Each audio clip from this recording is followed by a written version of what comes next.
Glória a Deus. A paz do Senhor, irmãos, amém?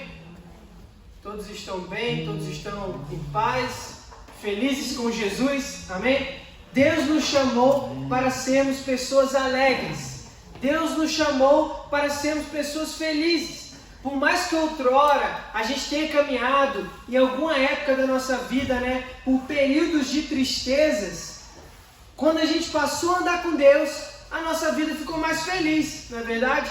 Então as coisas que são antigas já não cabem mais em nós, Eu nesse tempo da quarentena, eu não sei os irmãos, mas nesse tempo da quarentena eu engordei um pouquinho, Então quando eu cheguei aqui na igreja do Boa Vista, ano passado mais ou menos, o número de calça que eu usava era 40.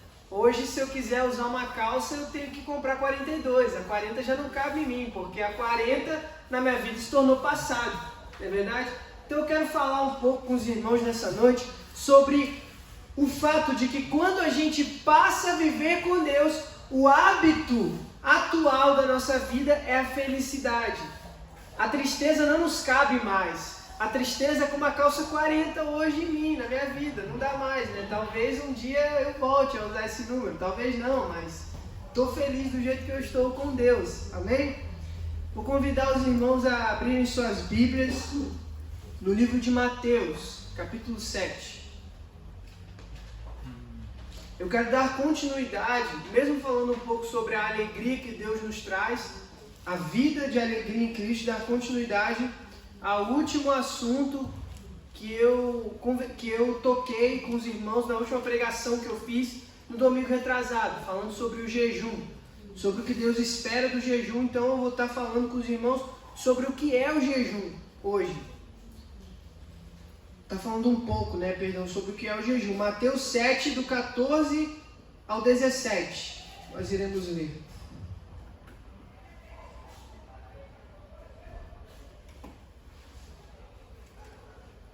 Mateus 9, 9. Mateus 9, 14 a 17. É bom que está pertinho aí.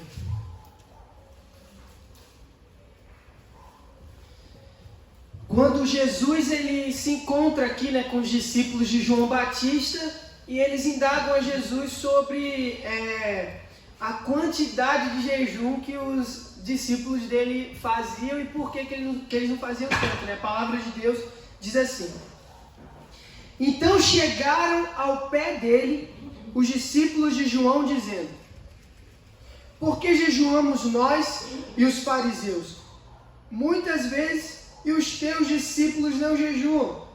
E disse-lhes Jesus: podem porventura andar tristes os filhos das bodas, enquanto o esposo está com eles? Dias, porém, virão em que lhes será tirado o esposo, e então jejuarão. Ninguém deita remendo de pano novo em roupa velha, por semelhante remendo romper a roupa e fazer-se maior a rotura. Nem se deita vinho novo em odres velhos, aliás, rompem-se os odres e entorna-se o vinho, e os odres estragam-se. Mas deita-se vinho novo em odres novos, e assim ambos se conservam, amém? Só até aqui. Como eu falei no início, nessa pequena alusão que eu fiz ao fato de que a calça 40 não me cabe mais, tem coisas que na nossa vida como cristãos, já não nos cabem mais, não é verdade? Então, eu quero falar com os irmãos sobre 3 coisas aqui nessa noite. A primeira delas é sobre o cuidado que devemos ter com o ascetismo religioso. O que é o ascetismo religioso, O ascetismo religioso é uma prática religiosa onde a gente entende que é se abstendo dos prazeres humanos, é se desfazendo dos prazeres carnais, que a gente encontra um caminho para um nível maior de comunhão com Deus ou com a divindade a qual a gente está se relacionando. Óbvio, que se abster dos prazeres mundanos é uma coisa que faz parte da vida do cristão. Só que não dessa forma. não é se abstendo em busca de encontrar a Deus. Porque o cristão ele vive assim, é por ter encontrado a Deus que ele se abstém. É pelo cristão ter encontrado a Deus que as práticas mundanas já não fazem mais parte da vida dele. Mas ele não força um ascetismo religioso onde ele entende que só sem felicidade, que só que só se martirizando, né, como a gente vê em algumas práticas orientais, quando as pessoas elas erram, né, algumas religiões orientais elas dão à pessoa aquela prática do flagelo, né, de quando a pessoa ela erra, ela começa a se autoflagelar, se punindo por uma coisa que ela havia cometido. Não, Deus não nos chamou para viver uma vida de autopunição. E essa era a primeira coisa que Jesus ele queria mostrar ali aos discípulos de João Batista. Quando eles falam com Jesus sobre o jejum, quando eles falam aqui, eles indagam a Jesus, eles chegam até Jesus como que cobrando Jesus, dizendo: poxa, a gente se sacrifica tanto, a gente pega a nossa vida, a gente gasta o nosso tempo, a gente se mata de fazer jejum e os teus discípulos não estão jejuando. Mas por que Jesus ele fala isso? Porque a prática do jejum em si é uma prática que deve ser tomada, é uma medida que deve ser tomada na vida do cristão no momento de tristeza, no momento de arrependimento. E esses homens, eles passavam do ponto, tanto os discípulos de João Batista quanto os fariseus. Eles jejuavam 2, 3, 4 vezes por semana, e isso fazia com que eles andassem sempre cabisbaixos, né? Eles andavam sempre com a cabeça baixa. É igual aquele crente que não entende a salvação que Deus dá, que não entende a alegria de Cristo, a alegria de viver em Cristo, está sempre andando. Você pergunta para ele: e aí, irmão, como é que tá? Tudo em cima? Tudo firme? E ele sempre está dizendo: estamos na luta, né? Estamos na luta. Tem muitos cristãos que são assim, né? Que por não aceitarem, por não abraçarem a felicidade que Deus nos dá em meio ao caos, que por não abraçarem a felicidade que Deus nos dá em meio às lutas, para eles tudo está sempre ruim, porque eles estão sempre se autopunindo. Eles não vêm para a igreja. Há muitas pessoas, infelizmente, não nós, né? Não nós, mas infelizmente há muitas pessoas que vêm para a igreja não porque encontraram a Deus, mas vêm para a igreja para buscar algo e aquilo acaba sendo na vida delas uma autopunição, porque elas se colocam debaixo daquelas práticas e daquela rotina desgastante. Eu tenho que ir à igreja, mas não por um sentido de júbilo, de comemorar, de alegrar-se, de agradecer a Deus, mas por um sentido de que aquilo se tornou para ela uma rotina, e se ela não fizer aquilo, ela não vai estar fazendo o que é correto, né? A pessoa que vive ali presa às leis, aos costumes, tomou aquilo como um costume, e aquele costume está fazendo mal àquela pessoa. Então o que Jesus ele fala para os discípulos de João aqui é que o jejum ele não é um costume punitivo.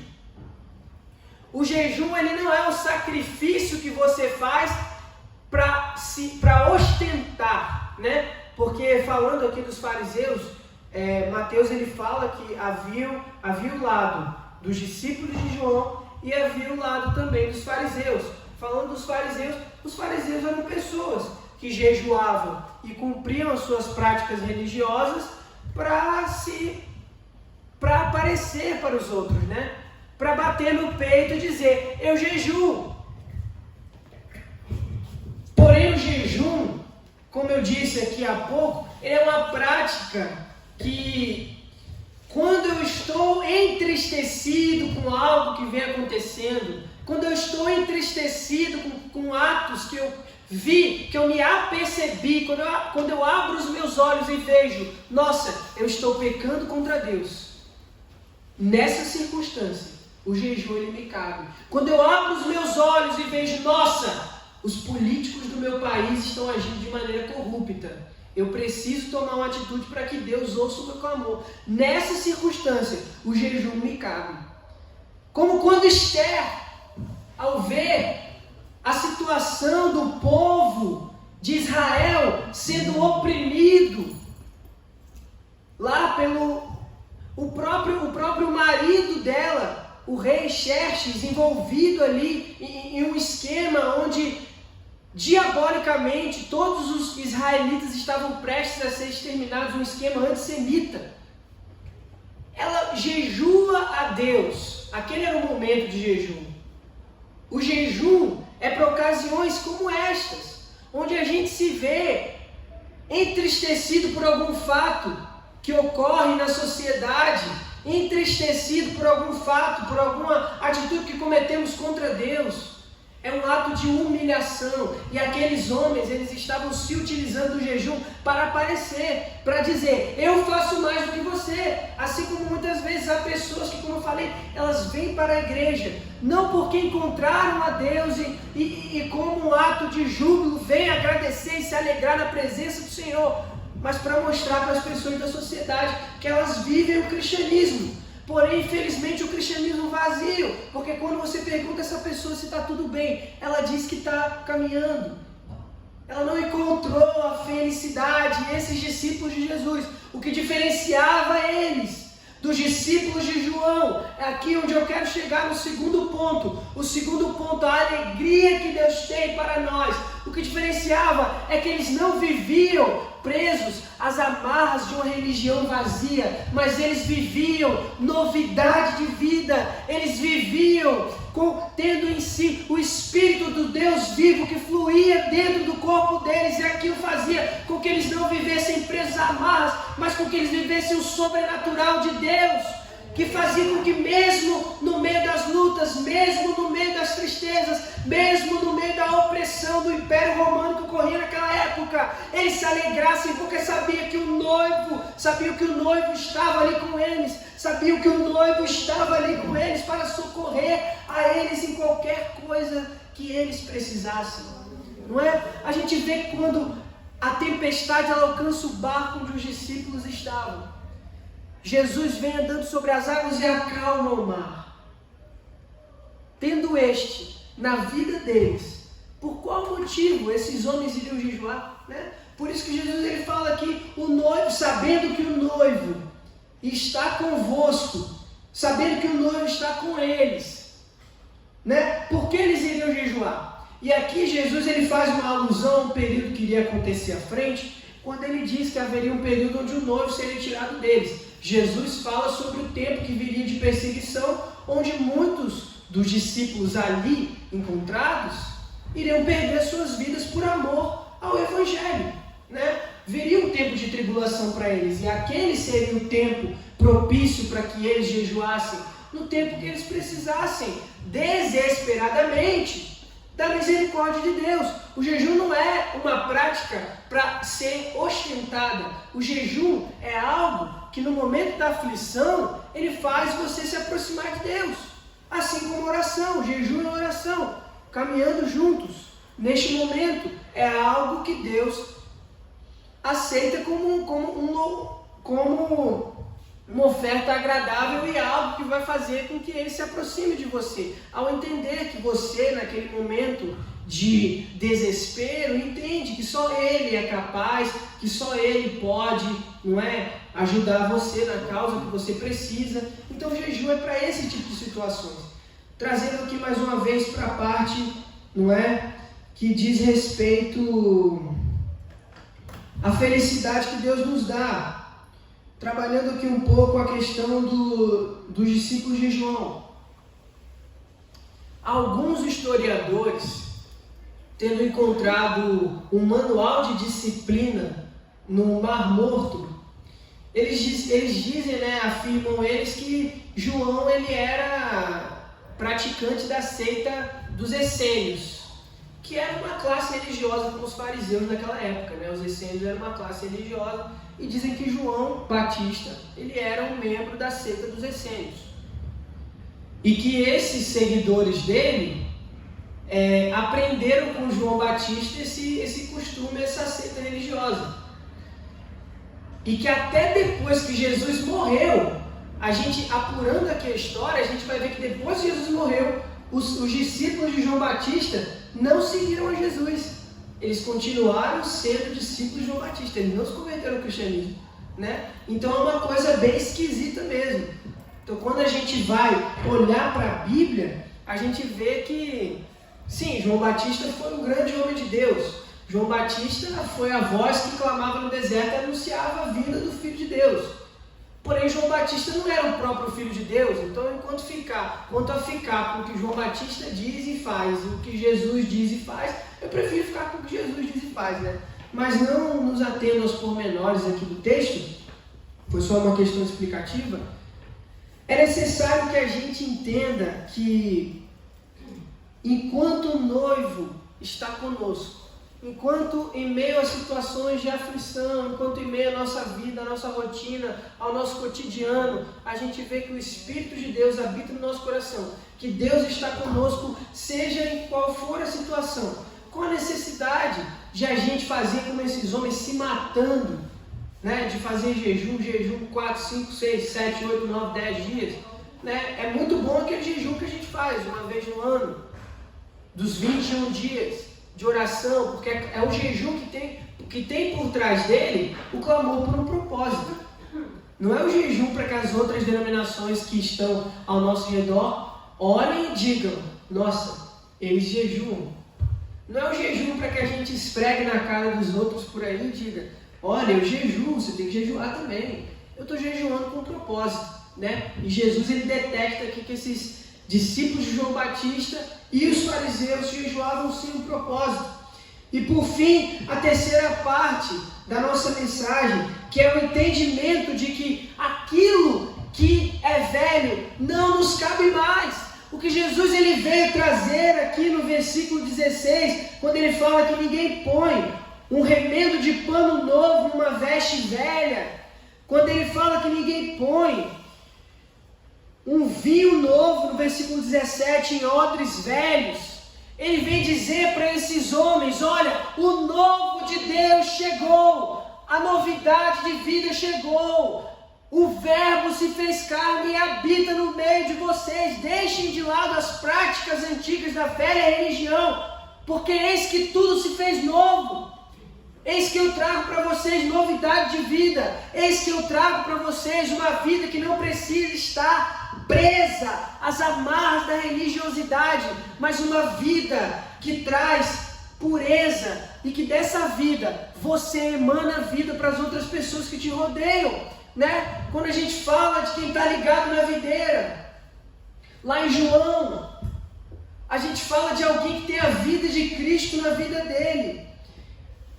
E a vida de Cristo, ela não pode ser injetada, ela não pode se encontrar no odre velho, né? O interessante de que a gente vê que o vinho novo ele não pode ser colocado no odre velho é porque o vinho novo, que ainda não foi fermentado, ele ainda tem um pouco de elasticidade. Se você coloca no odre velho, o odre velho ele já perdeu essa elasticidade. Então ele vai se romper, não é? Então o Espírito de Deus ele é algo muito grande para habitar no coração e na vida de alguém que está com a mente pequena, que acha que a obra de Deus e que viver para Deus está preso aos detalhes da religião. É claro que o Espírito de Deus habitando no seu coração vai te levar a viver de uma maneira cristã, vai te levar a dar exemplo na sociedade, mas cumprir regras, não obstante, cumprir regras não está ligado diretamente ao fato de que você é cristão. Porque você é cristão, você cumpre regras. E o que Jesus está dizendo para esses homens e diz para nós nessa noite é isso, de que não adianta a gente querer continuar vivendo o velho, ele tem um novo tempo para nós, amém? Não adianta a gente pensar, por que tem alguns irmãos da igreja saindo, indo para aqui, indo para lá, meu Deus, a igreja está acabando. Não! O Espírito de Deus ainda habita aqui. Então Deus ele tem coisas a realizar. Não adianta a gente olhar para um tempo antigo, onde quando pessoas saíram, era sinal de que tudo estava dando errado. Não, esse é um tempo novo. Esse é um outro tempo. Então pensar como o tempo antigo não nos cabe mais. Cabe a nós pensar com novidade de vida que Deus tem para nós, com esse espírito de novidade de vida. E o vinho novo será derramado sobre o odre novo, porque a Ele cabe, a Ele se cabe. Então que nessa noite a gente possa deixar de lado esse pensamento que ainda jazia nos costumes antigos e que a gente não possa viver um cristianismo de costumes, mas que a gente possa viver um cristianismo de vida verdadeira, de vida plena, de vida em abundância, de vida em essência que transborda da nossa vida para alcançar e atingir as outras vidas. Porque enquanto eu ficar andando cabisbaixo, pensando que fulano, cicrano, beltrano saíram da igreja, foram para outro lugar, foram para outra denominação, se desviaram do cristianismo, eu não vou poder viver essa felicidade que Deus tem para mim, transborda a ponto de eu alcançar outras pessoas e essas outras pessoas virem aqui para a igreja também, porque crente cabisbaixo não contagia pessoa do mundo. Pessoa que está no mundo quer ser feliz. Pessoa que está com a vida presa no álcool, nas drogas, na bebida, quer ser feliz. Então se você é feliz, você contagia essa pessoa com a sua felicidade. Se você não é feliz, essa pessoa vai passar do outro lado da rua de você. Então é isso que Deus tem para nós. Essa felicidade que só quem serve a Deus pode ter. Porque quem serve a Deus não está preso aos hábitos das outras religiões humanas. Mas quem serve a Deus vive uma vida celeste, mesmo estando na terra, uma vida celestial, estando na terra, é cidadão dos céus e exala a vida de Deus, estando na terra. É o próprio Deus pisando por onde quer que passa. Você é as mãos e os pés de Jesus. Por onde quer que você vá, você é esse agente de transformação que Deus escolheu para mudar a história na sua casa, na sua vizinhança, no seu bairro, onde quer que você vá. Então, em nome de Jesus, irmãos, que possamos entender nessa noite que chega de pensar com a cabeça de antigamente, chega de pensar com os hábitos velhos. Deus tem um tempo novo para nós, então que o nosso corpo e a nossa mente possam se fazer nessa noite em odres novos, para receber o vinho novo que Deus tem para derramar sobre as nossas vidas, amém? Se coloca de pé, eu quero orar com você nessa noite. Deus, obrigado pela Tua palavra. Deus, obrigado por entender, Pai, que não devemos viver de costumes. Obrigado porque o Senhor nos disse essa noite que não precisamos viver de costumes, não precisamos viver de passado, mas o Senhor tem algo novo para nós. E que possamos receber esse vinho novo que o Senhor tem para derramar nas nossas vidas. E que se for necessário, Pai, quebrar-nos nessa noite e nos fazer de novo, para que não sejamos mais odres velhos, mas nos transformemos em odres novos. Que o Senhor o faça, porque queremos receber esse vinho novo, queremos receber essa unção nova, queremos receber esse avivamento, queremos receber esse poder do Espírito Santo que há de se derramar sobre nós. Estamos prontos para receber um poder que vai nos levar a viver além da religião, acima da religião, acima das práticas. Não vamos vir à igreja por vir, mas vamos vir à igreja porque estamos felizes contigo, mas vamos vir à igreja porque é aqui que sentimos a vida que emana de ti para nós fluir em nossos corações. Então que o Teu Espírito Santo nessa noite possa sacudir o nosso coração, impactar o nosso coração e nos levar a sentir essa verdade fluindo pelas nossas veias. Deus, em nome de Jesus, não deixe com que a gente saia daqui com um odre velho, mas que saiamos daqui com odres novos e cheios do vinho novo que o Senhor derramou sobre a nossa vida. Que esse entendimento possa ir conosco para as nossas casas, que esse entendimento possa ir conosco para as nossas conversas com as pessoas que ainda não te conheceram, porque aí vamos influenciar essas pessoas. E um tempo novo há de acontecer no bairro do Boa Vista, através da nossa igreja, que não se conformou em viver com um odre velho, como as outras igrejas por aí, mas quis se transformar num odre novo, e receber o vinho novo que o Espírito tinha para derramar. Em nome de Jesus, opere e efetua, Senhor, essa boa obra no nosso meio, para a honra e glória do Teu nome através das nossas vidas. Em nome de Jesus. Amém. Amém, graças a Deus. Deus é fiel, Deus. Glória a Deus. Vamos estar orando agora pela campanha. Meus irmãos estão fazendo a campanha. Vamos estar ligados agora, né? Quem está em casa, quem está aqui. Vamos orar. Senhor nosso Deus, Pai eterno e soberano, Deus Criador dos céus e da terra. Quero nessa hora, Senhor, apresentar, Senhor, as vidas que estão necessitadas, as pessoas que estão fazendo a campanha do mergulho, Senhor. Ó Deus, em nome de Jesus, em casa ou aqui, mas que o Senhor possa estar tocando agora, abençoando agora, levantando agora, tirando o Senhor a dor agora. Oh Pai, Tu podes fazer a diferença e fazes a diferença na vida daquele que crê, na vida daquele que coloca, ó Deus, o seu pensamento em Ti, coloca a sua aflição em Ti, as dores em Ti. Ó Deus, o Senhor se faz presente. Então visita agora os lares, visita os hospitais e faça, Senhor, faça-se presente nessas vidas e dê a Tua vitória. Pois eu abençoo cada um em nome de Jesus.